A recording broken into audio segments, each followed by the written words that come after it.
हम गुड़िया के पापा बनी। तबीयत हमार खराब बा। भगा के लेके आके अपहरण को के लेके कैसे लेके चल गई बा। लड़का धमकी दे सब कुछ करत माने इतना अच्छा लड़की रल के ओकरा के इतना ही कर बड़न दाब दिल बड़न कि का कही हम लोग। ओकरा माई बाप से कहनी, ओकरा बाद फिर दोबारा गई रहनी तो वो लोग ताला मार के भाग गए रहे घर से। बाथरूम के बहाना रात 10 बजे हमरा के संग लेके गयलक। अच्छा। और खेत से भाग गए, जैसे पकड़े गई आरो दौड़ से भाग गयलक। नमस्कार प्रणाम, हम सत्यम अरुआ देख रहल बनी द भोजपुरिया खबर। अभी हम पहुंचल बनी वायरल गर्ल गुड़िया के घर पे और एजा एगो बहुत बड़ा सनसनी खेज अगर बात करी हम तो बहुत बड़ा मामला हो गई बेटे। जो गुड़िया के अभी आरोप लगावल जाता कि गुड़िया 2-3 दिन से जैसे गायब बड़ी, उनकर अपहरण करके जैसे लेके केहू चल गई बेटे, जैसे उठा बुला के बहला फुसला के जैसे लेके चल गई बेटे। जौन भी अभी एजा पहुँचला के बाद बहुत सारा मामला सुने के मिलता। एमें इहो सुने के मिलता कि वहाँ के पिताजी के बहुत ज़्यादा सीरियस तबीयत भी खराब बटे और पहले से वहाँ के इलाज भी सिवान में चलते और बहुत ही गंभीर समस्या के अगर बात कल जाओ गंभीर बीमारी भी बा। तो ये जब परिजन से हमने की जाने की कोशिश कर ली कि का मुद्दा बटे का बात बटे, तो आई जो उनका साथे काम करे लोग वो लोग से हम जाने को का नाम पड़ी अपन। पिंकी सिंह। पिंकी सिंह का मामला किंगा का मने बाथरूम के बहाना रात 10 बजे हमरा के संग लेके गयलक। अच्छा। और खेत से भाग गए, जैसे पकड़े गई आरो दौड़ से भाग गयलक। कहता हम बाथरूम करते तू उधर मुंह घुरा के खड़ा रहो। हम आवत नहीं बाथरूम कर, बस जैसे चल रहे अगर पीछे दौड़ रही तो नहीं के पकड़ पाली। तो मम्मी के फ़ोन कर के दिए ऐसे ऐसा बात वो चल गए। तो मम्मी भी दौड़ के गए, उनका नहीं के पकड़ पाल। भाई मम्मी पापा सब कोई गए, कहता नहीं के बारन। तो कैसे पता चलल कि वही लड़का के साथ है, मतलब लड़का के आगे भागले रहलन। उनकर संग सब जगह प्रोग्राम में जेबो करत रहल, बात करत रहल, माने वीडियो कॉलिंग व्हाट्सएप में सब में बात कर बोल बोल के भेजा। तो लड़का धमकी दे सब कुछ करत, माने इतना अच्छा लड़की रल के ओकरा के इतना ही कर बड़न दाब दिल बड़न कि का कही हम लोग के कुछ समझ में नहीं गया कि हम लोग आग के नजर से भाग जाइए। एकरा पहले भी मतलब कि भाग मतलब कि वही लड़का के साथ। हाँ, वही लड़का के संग गए रहल। फिर ओकर मम्मी पापा लेके चले रहल, कहले रहल कि हम तरह से शादी देम। तो वो माए ओकर समझदार बा, बोला कि ठीक है हम तरह के लगन बात शादी देम। ये सब कर रहलन। तकनी हम ना रही, उनका मम्मी से मुँह से सुन ली है।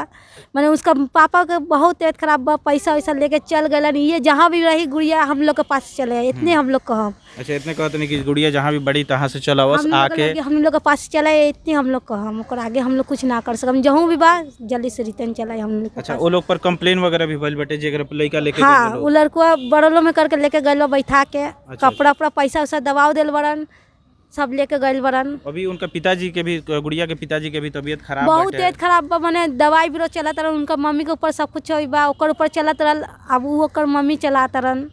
मैंने जहूँ भी रहे हम लोग के पास चले, इतने हम लोग का हम भगवान जहूँ भी रहे। लगभग कितना पैसा लेके भागा? 3 लाख रुपया लेके चल गए बड़न। आ सोना के चेन, मतलब प्रोग्राम में जितना पैसा वैसा मिलल रहल सब लेके चलो। सब स्टाफ का पैसा ओकरे लगे बा अभी धरे से। टोटल स्टाफ का पैसा उन्हीं के लग रहा है। अच्छा अच्छा, वो इलाज करावे खातिर पैसा रहल। हाँ, फिर हम लोग लगन के बाद हम लोग मालिक हिसाब करे तो आगे पैसा लेके चल गए बा। कोनो समय 4 आना पैसा ओकर मम्मी के बैग से ना हाथ देत रहल। ई बार में का भइल, ओकर मम्मी के पैसा वो लेके चल गए रहल। अच्छा अच्छा, एकरा अभी और भी एथी बटे, अभी लोग बटे जो उनकर पिताजी बनी, पिताजी से भी हमनी के बात करके अभी रुआ के दिखाए बाइट में कि का वहाँ के मतलब का कहतनी के तरह से वहाँ के समस्या का बटे। हम गुड़िया के पापा बनी। तबीयत हमार खराब बा और कैसा पार्टी चलाई ले हम। अब पूरा लोगन के पैसा रखले रहनी जो इलाज कराए। पैसा लगभग 3 लाख रुपया रहल, सोना के चैन रहल।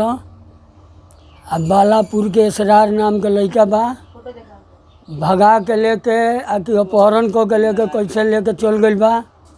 हम बहुत परेशानी में बानी, इलाज खातिर पैसा रखले रहनी हाँ। ये बात हम रउआ से कहते कि अगर पता लगे तो रउआ के एगो नंबर देते, हम वो नंबर पर फ़ोन करी। कब से वो लड़का के चक्कर रहला? एकरा पहले भी ऐसा घटना के अंजाम दिल? हाँ, एकरा पहले भी एक बार घटना के भई रहे तो हम थाना में रिपोर्ट कैले रहनी। तो मैंने 1 हफ्ते के अंदर वो लड़की चल आई। कितना दिन पहले वो घटना भइल रहे?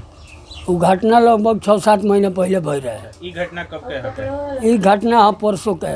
परसों के? हाँ, ओकरा लड़का के घरे गई रहनी सुबह में। तो ओकरा माई बाप से कहनी, ओकरा बाद फिर दोबारा गई रहनी तो वो लोग ताला मार के भाग गए रहे घर से। लड़का के परिवार वाला घर केहू नहीं थे? केहू नहीं था, माई बाप केहू नहीं थे। अभी रुआ देखनी जिसे कि उनका पिताजी के अपडेट रुआ देखावल गई कि के तरह से वहाँ के तबीयत के तरह से खराब बटे और वहाँ का स्थिति में बनी। जैसे वहाँ के बतौनी कि एकरा पहले के तरह से लड़की एकरा पहले वो भागल रहे, भाग के फिर ओकरा बाद चल आइल, फिर वही लड़का के साथे भागल। वो लड़का खातिर एकरा पूर्व में अगर बात करी हम तो पूर्व में उ नस भी हाथ के कटले बड़ी, ओकरा बाद नशा गोली वगैरह भी खेले, बहुत सारा प्रेम प्रसंग चलल बटे। एकरा पूर्व में भी अभी पिताजी के बहुत ज़्यादा तबीयत खराब बटे। तो वायरल गर्ल गुड़िया के अभी अगर बात करी जाओ तो नदिया रे गाना से लगातार वायरल होत रही है और बहुत ज़्यादा वायरल होत रही है। लेकिन ये बीच में ई घटना के अंजाम दिहल एक बहुत बड़ा बात के अगर हम बात करी तो बहुत बड़ा सनसनीखेज ई बात बटे। उन तरह लोग ये वीडियो कैसा लगल हमारा कमेंट करके जरूर बताएं। चैनल के सब्सक्राइब करी, लाइक करी, कमेंट करी। मिले दूसरा वीडियो में, तब तक खातिर नमस्कार।